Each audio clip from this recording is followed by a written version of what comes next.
Hey guys, welcome back to the channel. Let's check out some updates we did this week to the little LS powered TJ.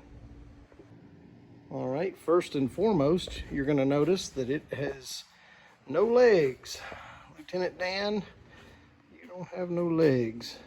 Pulled the front and rear axle, pulled all of the suspension out of it, control arms, everything out of it. Guys, I know this is kind of crusty and rusty looking here because it's dirty, but this frame and this TJ are unbelievable, and I'll show you why. Literally, this is just a section of the frame that I wiped down, the factory frame. Just took a rag and wiped this down, so that kind of gives you a little clue as to how solid this Jeep is. The body mounts on this thing are absolutely perfect. And again, we haven't cleaned anything up. We haven't done a frame treatment or anything yet. This is just the as-is condition. So got all of the suspension out front and rear. I believe teardown is just about complete.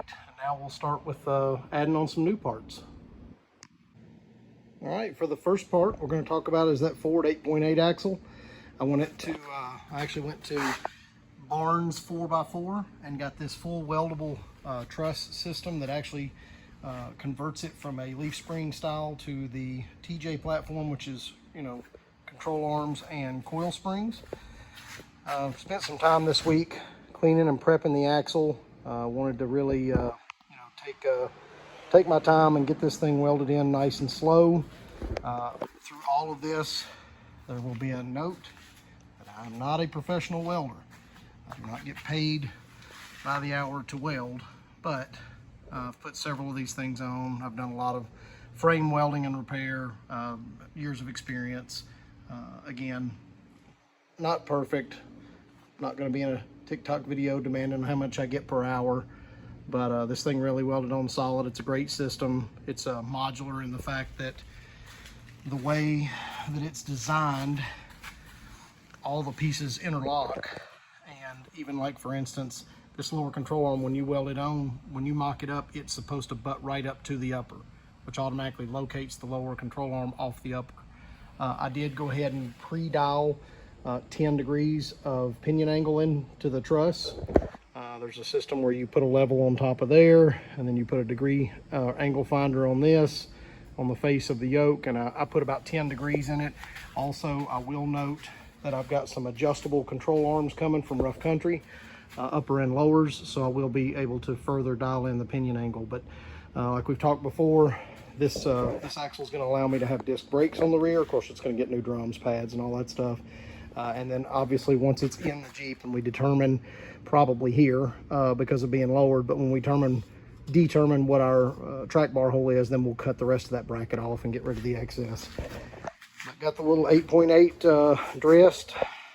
The only thing I haven't put on yet is the shock mounts, and I think I'm going to wait until it's in the vehicle because there is some flexibility of where you put those, and I want to be able to optimize shock travel and everything, so I'll probably put those on later. All right, let's take a look at the next thing. All right, guys, got this little LS block. This is not my block. This is not the engine that's going in the Jeep. This is just a cast iron 4.8 mock-up block. The parts that we're talking about here, the next new part that we've got is the heavy-duty polyurethane filled engine mounts for the LS. These are from Hooker, owned by Holley family of companies. So I've got both of those on. This mock-up block, and it's actually on a transmission jack kind of high off the ground, but because we're working on the Jeep, you know, at eye level or overhead, it makes it really easy to be able to bring the engine in from the bottom. So let's take a look at what those motor mounts are going to mate up to. Guys, she's officially a V8 Jeep. Got the engine mounts. These are also Hooker Blackheart mounts. They are made specifically for the TJ platform to convert it to an LS. I've got these welded in, inside, front, back, top, bottom. All right, here's those engine mounts from the top. Looking down in the engine compartment, I had to cut this steering support off that was welded to the frame, and I actually had to make a new landing point for it. So I cut and made this piece of steel, bolted it in place, made sure everything was you know, happy and functioning correctly, and then went ahead and burned it all in. It is removable if I had to. I could you know, cut those welds and unbolt it, and it would bolt out. But as far as the engine mounts go, it is officially a V8 TJ set up for the LS platform. So very excited about that. You guys know that we're building the little 5.3 turbo. So what's missing out of that equation? Let's go see. All right, guys, in here in the office, actually bought the turbo that we're at least going to start out with on this build. This is a VS Racing 7875. It is used. It came with a blanket and a blow-off valve and a feed line. It is used, but I actually know the guy that had this.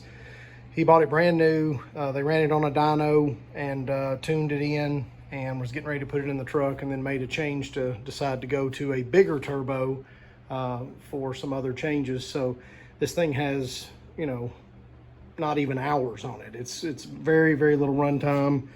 You can obviously see it's very clean. It's in good condition, and I got it on a really good deal from a buddy of mine. So that's going to be the starting platform.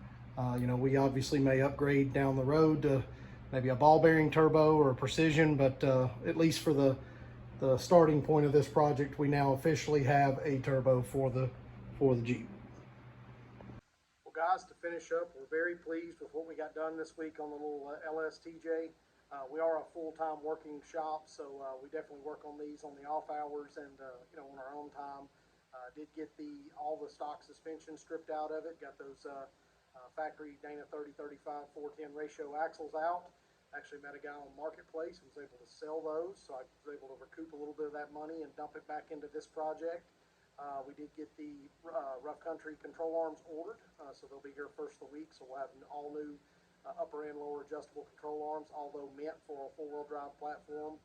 It's certainly what we're going to start out with on the two-wheel drive, which will give us some adjustability, so where we can dial in those pinion angles, and certainly the caster on the front axle. This Jeep is going to be lowered, so there's going to be some technical difficulties as far as dialing some of those things in, but I'm sure we'll get through it. We did get that Ford 8.8 stripped. Got all of the stock spring perches and everything cut off of that. Got that Barnes 4x4 truss kit put on it. If you've ever done one of those, it's a very time-consuming project, stripping all the factory spring perches and everything off, grinding everything down, making sure it's smooth, and then placing the truss on, getting everything dialed in as far as pinion angle, and then slowly welding that project together. You don't want to just burn everything in all at once. It can potentially warp or damage some of those components. So got that done.